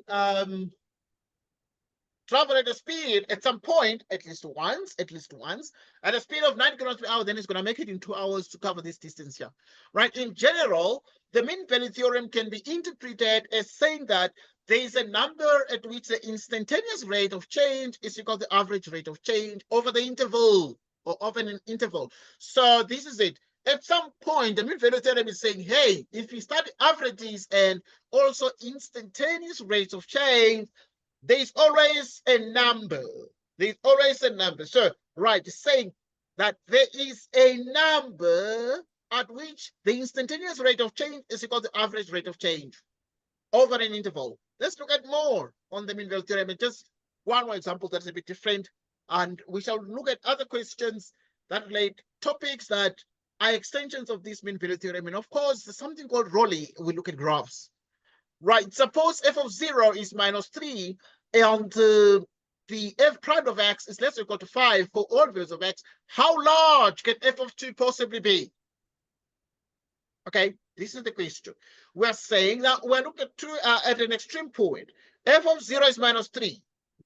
The derivative of x is less or equal to 5 for all values of x, not for some, but for all values of x, the first derivative of x is less or equal to 5. How large can f of 2 possibly be? Hey, this is an application of the mean value theorem. It is tough. Okay, you need to think. Continuity, you think. Differentiability. Continuity, closed interval, differentiability, open interval. Those are the two hypotheses. But now let's look at the solution to these, because just an example before we do a couple of exercises here, just very few, not so many on the mean value theorem. We are given that f is differentiable and therefore continuous. Okay, this is true in mathematics. And every differentiable function is therefore continuous, but a continuous function is not differentiable. A continuous function is not differentiable, but a differentiable function is automatically continuous. If somebody gives it a function to tell you it's differentiable, then we celebrate because we're dealing with a what? With a continuous function. As long as it is differentiable, then it is continuous everywhere. In particular, we can apply the mean value theorem on the interval 0, 2, which is the interval on which asserts continuity.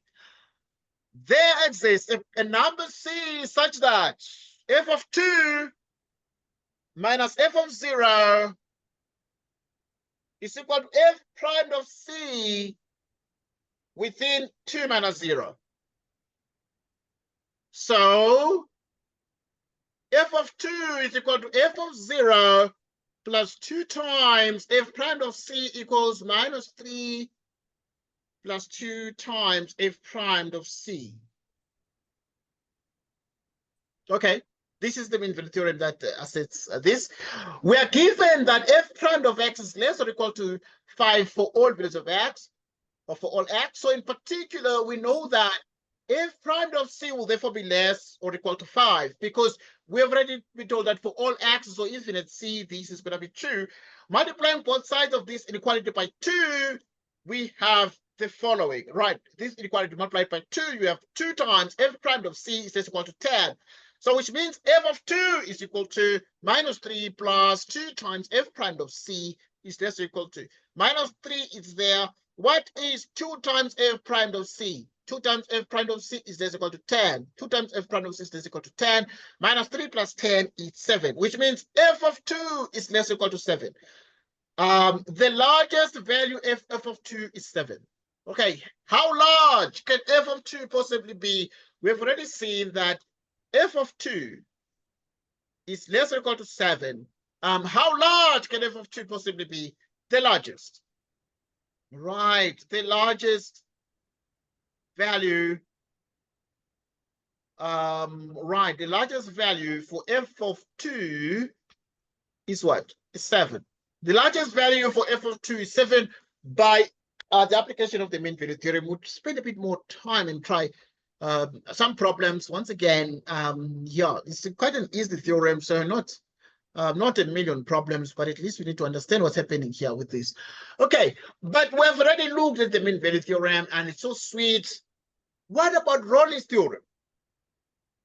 What about Rolle's theorem? Rolle's theorem is also necessary because we can't only do this one, mean value. No, we need to also discuss Rolle's theorem because we shall be looking at graphs. And these theorems make the study on graphs very easy. Okay, theorem 5. If f prime of x is 0 for all x in an interval that's open, AB, then f is constant on AB. Then f is constant on AB. Then f is constant on AB. Right. Right, we continue. If f prime of x equals 0 for all x in the interval AB, then f is constant on AB. What is this saying here? It is saying that if the first derivative of a function is 0 for all x in the open interval, the interval of differentiability is the open one, then f is constant. Okay, some of these things are very obvious, but it's very interesting that this has a proof. You see, these guys in Europe, they came up with these things, and some of these, I mean, it's a constant. It's obvious that it's a constant, but let us prove this.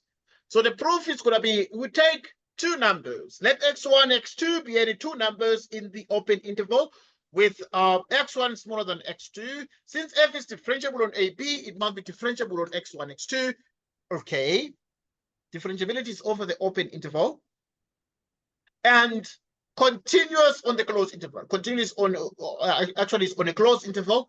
By applying the mean value theorem to f on the interval x1, x2, we get a number c such that x1 is less than c less than x2, and f of 2 minus f of 1 by the mean value theorem. We know that this is true.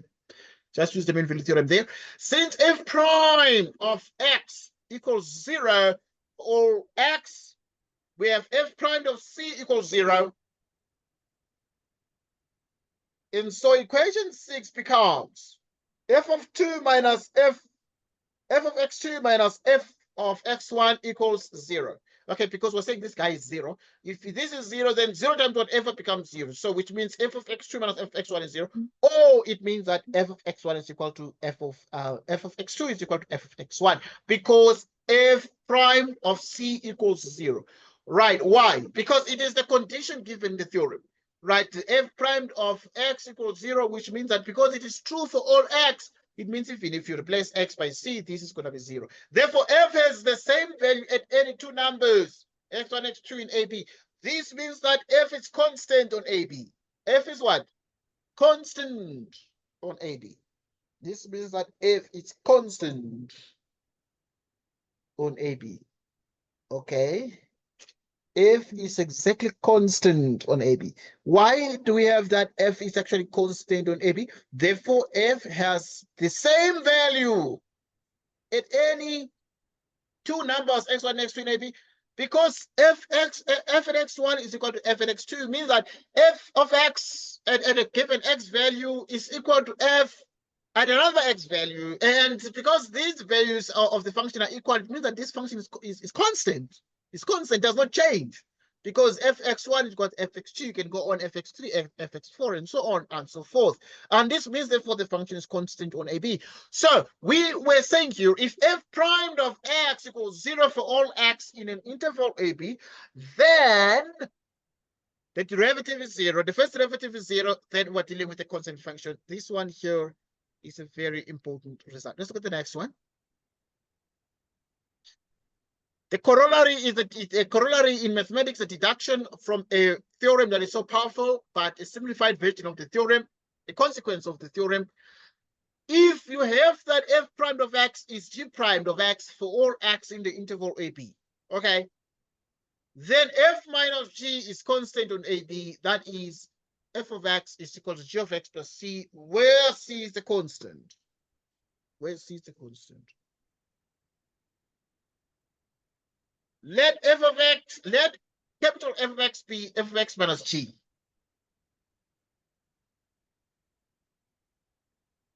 So that f prime of x is capital F prime of x is f prime of x minus g of x. So we start by saying we let f of x be the difference, capital F be the difference of the two functions, so that when we differentiate them, we get 0 for all x in AB.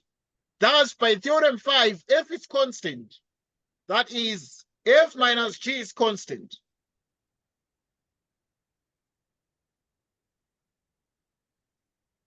That is, f minus g is constant.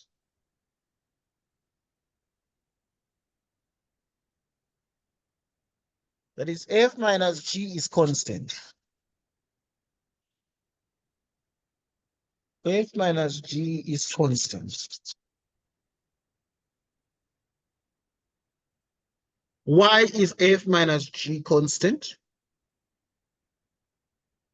Right, because we know that f primed minus g prime, f primed of x equals g primed of x. So that when you subtract them like f primed minus g primed, then the result is 0. So that the f minus g is constant. And this one here, this is by theorem 5, which is the mean value theorem. And that is f minus g is constant. I want us to discuss a simple result here. For instance, k must be taken in applying theorem 5, right, which is the mean value theorem. Right, this one in particular, which is a consequence of the mean value theorem, because we first did here the mean value theorem, and then, which is the mean value theorem here. And then we did theorem 5, which is a consequence of that, but a constant function whose derivative is 0 everywhere. Right, so now k must be taken applying theorem 5. Let's consider the case where f of x is x over the modulus of x. And this would be the same as when x is positive, and obviously in the denominator we'd have x over x is 1. When x is negative, you have x over minus x is minus 1. The domain of f is such that, what is the domain of the function f, this one? The domain contains x such that x is not 0. Because we are doing division here, we avoid x being 0. And f prime of x equals 0 for all x in D. The domain of f is this one. In f prime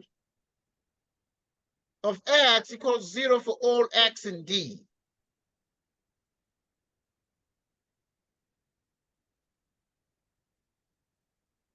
But f is obviously not a constant function.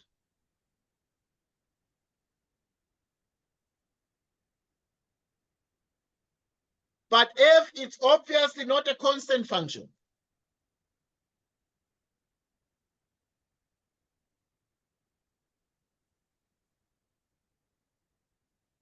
But f is obviously not a constant function. This does not contradict theorem 5 because D is not an interval. Hey, this is a very powerful note. It's a very powerful note because D itself, it's not an interval. It's not an interval. We're looking at a function whose derivative now is 0 everywhere for all x in the domain. But this domain is not an interval. So, but f is obviously not a constant function. F is not a constant function because you can see that it is more of a step function. But therefore, the note we're making here that this does not contradict theorem 5, because theorem 5 says that if ever you have if ever you have that the derivative is 0 everywhere for all x in an interval, then f is constant. Then f is constant. If you have a function whose derivative is always 0, then that function must be constant. In this note, we are then saying there's a function whose derivative is 0, because derivative of 1 is 0, derivative of minus 1 is 0. Yet, this function is not a constant function, it is a step function. Why would this, does this contradict the former result that says the function must be constant? No, because d itself is not an interval. It's not an interval. Okay, we continue. Let us prove this following identity, that arctan x plus arc cot of x equals pi over 2. Let's prove this one. Okay, we discussed the proof and then we shall look at a couple of examples here. Although calculus isn't needed to prove this identity, the proof using calculus is quite simple. Okay, we can prove this identity without using calculus, but once again, we're effectively saying here, calculus is very, very useful here, and now the proof becomes quite simple. If we take f of x to be the left-hand side of this particular equation, we need to prove that f of x is arctan x plus arc cot x, then the derivative of this f of x, the derivative of arctan, we shall discuss the inverse functions and the derivatives of the inverse functions, but the derivative of the inverse of tan is 1 over 1 plus x squared plus minus. The derivative of the cotangent is minus 1 over 1 plus x squared equals 0. So the derivative is 0. Now we are having something important. The derivative of this function is 0 for all values of x. The truth is, for all values of x, this one is going to always be 0 because actually when you subtract these things, they're the same, so you're getting 0. Therefore, f of x equals a constant. Obviously, then according to the theorem 5, we are then saying if ever you have a function whose derivative is 0 everywhere, then that function is constant on the interval AB. Okay, yeah, so this doesn't look constant, but then that theorem says that because the derivative is 0, therefore f is constant over that interval. To determine the value of c, we put x equals 1, because we can evaluate f of 1 exactly. Then, now at this point, because it's a constant, you can choose any x value. We choose x equal to 1 because it's easy. But you can choose x equal to 2. The answer will be the same for this function. Right? But now 1 is easy because we know that arctan 1 is pi over 4 or just 45 degrees. But arc cot 1, we also know that is pi over 4 or just 45 degrees. You add 45 degrees and 45 degrees is 90 degrees, which is actually pi over 2 radians. Thus, arctan plus arc cot of x equals pi over 2 radians, 90 degrees there. Okay, interesting point. And then we shall spend more time in our next discussion to discuss this. So verify that the function satisfies the hypothesis of the mean value theorem on the given interval, then find all numbers c that satisfy the conclusion of the mean value theorem. Yeah, so this one is about the mean value theorem. You need to verify that the function satisfies the hypothesis. There are two hypotheses: the hypothesis of continuity over the closed interval and differentiability over the open interval. Then find all numbers c. Then you'll find all the numbers c. Then you find all the numbers c. You will find all the numbers c. So that is what you get. So that is what we get. That is what we get. So now these ones are your homework for today. Then please confirm the time for tomorrow. You let me know on WhatsApp. Okay. Okay. Yeah, you let me know on WhatsApp what time is going to suit you. I don't want to decide on your behalf because you might have your own stuff, but we have 1 more hour of time. All right, because we started about just 4:15. Now it's about 6:19. We have taken about 2 hours. So now also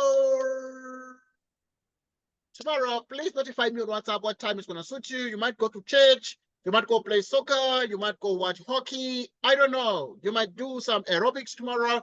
And then now wish to attend a given time whenever you're going to be free. So please notify me on WhatsApp. Okay. Okay. Right, awesome. But once again, as I said already, it was awesome meeting you today. The problems 15, 16, 17, 18 are your homework. I'm going to send you the recording at the end of our lesson today, and then we will then discuss the rest of these things here. Right, so we thank you so much for joining us today at Lahang. Until tomorrow at the time that you'll notify us, have yourself a good evening and goodbye. Bye-bye. Goodbye, Atlehong. Thank you. Goodbye. Thank you. Thank you so much.